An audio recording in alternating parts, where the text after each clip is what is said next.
Hello दोस्तों, नमस्कार। कैसे हैं आप लोग? मुझे आशा है आप लोग स्वस्थ होंगे, मस्त होंगे और आप लोगों की पढ़ाई अच्छी ही चल रही होगी। तो आपके यूट्यूब चैनल एग्री मोहित पर आपका स्वागत है।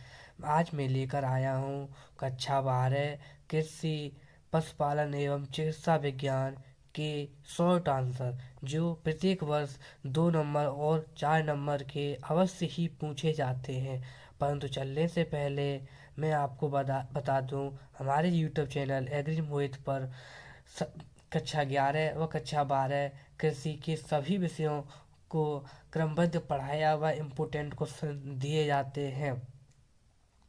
चलो, हम अपने क्वेश्चन से पहले चलने से पहले चलते हैं। और हमारा पहला क्वेश्चन है, रोमंती पशुओं में स्थायी दंतसूत्र लिखिए।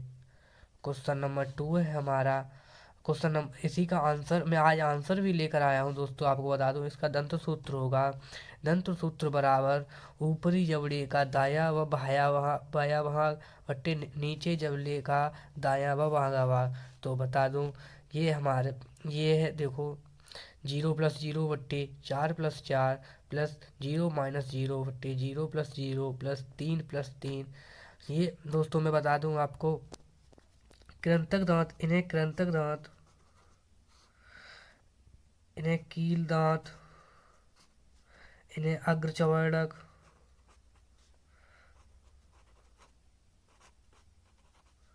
और इन्हें चवर्णक दांत कहते हैं। हमारा क्वेश्चन नंबर 2 है, ट्रोकर एवं कैन्युला के कार्यों में में अंतर स्पष्ट कीजिए। तो दोस्तों मैं आपको बता दूं, इसका प्रयोग पशुओं में अफारा रोग में होता है। तो चलते हैं अपने ट्रोकर तथा कैन्युला। ट्रोकर हम उसे कहते हैं जिसका अंदर का नुकीला भाग नुकीला होता है, और कैन्युला ऊपर का खोखला भाग कैन्युला कहलाता है। ट्रोकर का प्रयोग कोख में छेद करने के लिए और कैन्युला का आकार पेट से गैस को बाहर निकालने के लिए करते हैं। क्वेश्चन नंबर हमारा 3 है, लैक्टोमीटर एवं ब्यूटारोमीटर में अंतर स्पष्ट कीजिए। कांच पहला है, कांच का बेलनाकार आकृति जिस पर 0 से 40 तक अंकों के निशान बने होते हैं, उसी का ब्यूटारोमीटर का होता है। कांच का एक ऐसा यंत्र जिसमें 0 से 10 तक निशान लगे होते हैं। इसका दूसरा पॉइंट है, दूध का आपेक्षिक घनत्व ज्ञात करने में, और इसका ब्यूटारोमीटर का प्रयोग वसा प्रतिशत ज्ञात करने में करते हैं। क्वेश्चन हमारा हमारा 3 है, नसबंदी तथा बधियाकरण में अंतर स्पष्ट कीजिए। नसबंदी को जनन अयोग्य करना और बधियाकरण में नर पशुओं को उनकी प्रजनन शक्ति से विहीन करना। और नसबंदी में अंडकोश से शुक्राणु लाने वाली शुक्र वाहिनी को बांध दिया जाता है, काट या बांध दिया जाता है। और बधियाकरण पशु में अंडकोश में उपस्थित स्पर्मेटिक तथा शुक्र वाहिनी दोनों को काट दिया जाता है। तो हम लोग चलते हैं आगे क्वेश्चन पर। अंडकोश में शुक्राणु जनन की क्रिया होती है, इसे नसबंदी।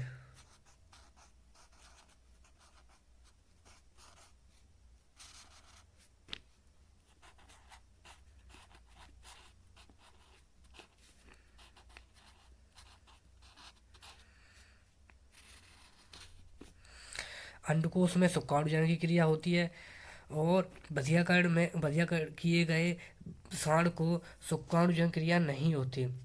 और नसबंदी क्रिया में किया गया सांड ऋतुमय गायों को जांच करने के लिए प्रयुक्त किया जाता है। और बधियाकृत बधियाकरण किए गए नर पशुओं का प्रयोग कृषि या मांस उत्पादन के लिए किया जाता है। नसबंदी किए गए सांड को टीजर बुल कहा जाता है, तथा बधियाकरण किए गए बैल पशु को बैल कहते हैं। क्वेश्चन नंबर हमारा 3 है, बर्डीजो कैस्टर तथा योनि बीज यंत्र में अंतर। तो पहला हमारा बर्डीजो कैस्टर यह धातु का 87वां यंत्र होता है, और योनि विचरण का भी इसका प्रयोग इसका योनि परीक्षण करने में किया जाता है। इसका दूसरा पॉइंट है नर पशुओं को बधिया करने में। दोस्तों ये एक सरासी नुमा होता है, ये लोहे का बना हुआ होता है और योनि विचरण मादा की योनि में उचित स्थान पर वीर्य सेचन के लिए। और क्वेश्चन नंबर हमारा 6, सीरम तथा वैक्सीन में अंतर स्पष्ट कीजिए। दोस्तों मैंने लिखा नहीं है पर आप लोग समझ ही सकते हैं, यह अंतर ही है। तो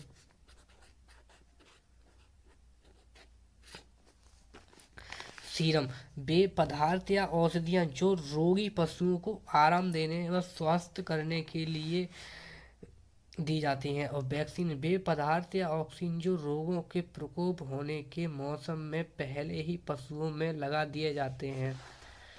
दूसरा पॉइंट है रोग उत्पन्न होने के बाद। दोस्तों मैं बता दूं सीरम का उपयोग रोग उत्पन्न होने के बाद किया जाता है तथा वैक्सीन का उपयोग रोग उत्पन्न होने से पहले तथा मौसम हमें पता ज्ञात कर होता है कि किस मौसम में कौन सी बीमारी का प्रकोप अधिक होता है, उसी के हिसाब से।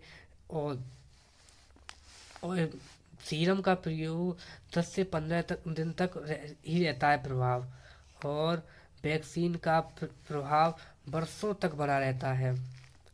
क्वेश्चन नंबर 7, मृदुरेचक किसे कहते हैं? वे औषधियाँ जो बिना ऐंठन पैदा किए खुलकर दस्त ला देती हैं। क्वेश्चन नंबर यही मृदुरेचक और रेचक है। वे औषधियाँ जिन्हें खिलाने पर दस्त आने लगते हैं उन्हें रेचक कहते हैं।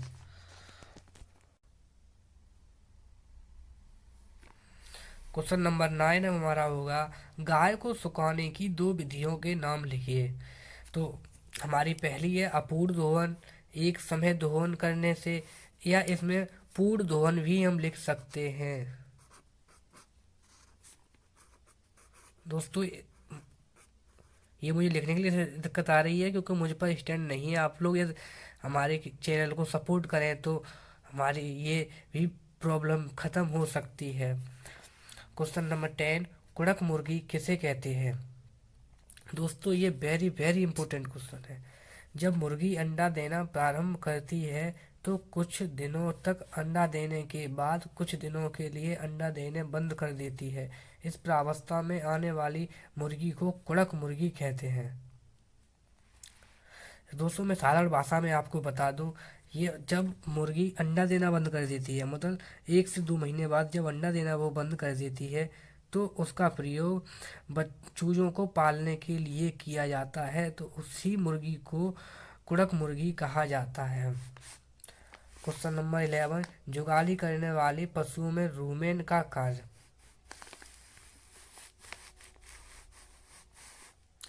यह 1500 से 200 किलोग्राम, मतलब 1 से 2 कुंटल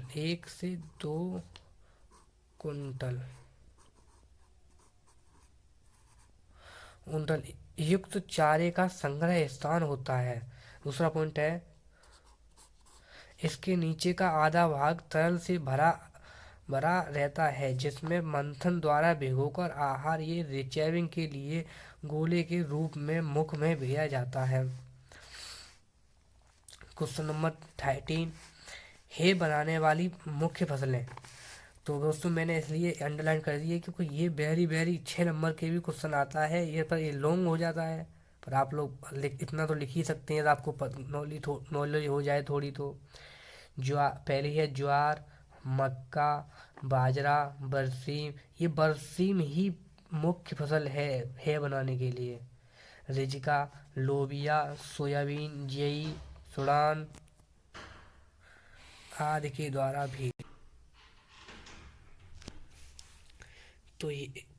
भी हम बना सकते हैं। इसके बनाने की विधि है तिगुड़िया विधि, फार्म विधि, और सीधे ही खेत में सुखा लेते हैं। जब इसमें 20 से 25% नमी रह जाती है तो हम इसे एक गड्ढे में सीधे ही दबा देते हैं और ऊपर से बंद कर देते हैं।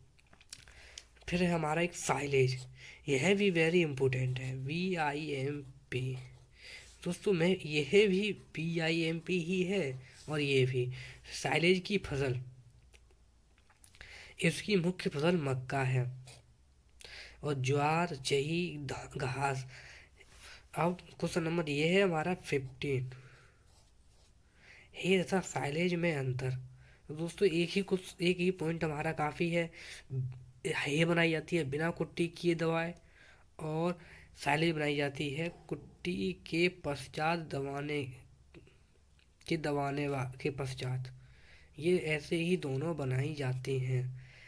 तो दोस्तों मैं आपको दिखा दूं दोबारा ये सभी क्वेश्चन आपको देख लो। ये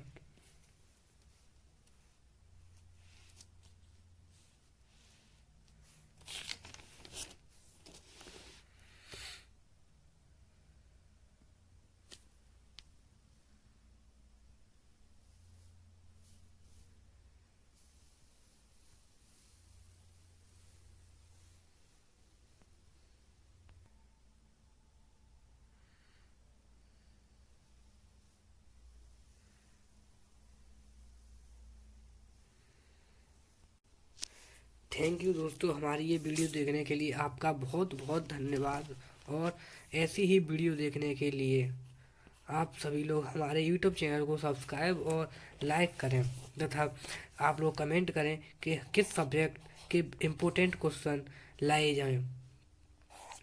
यदि आप लोग जिस सब्जेक्ट के इम्पोर्टेंट क्वेश्चनों का कमेंट करते हैं, उसी इम्पोर्टेंट क्वेश्चन उसी के लाए जाएंगे। तथा पीडीएफ लेने के लिए हमारे हमारा कॉन्टेक्ट नंबर पर कॉल करें या कमेंट करें।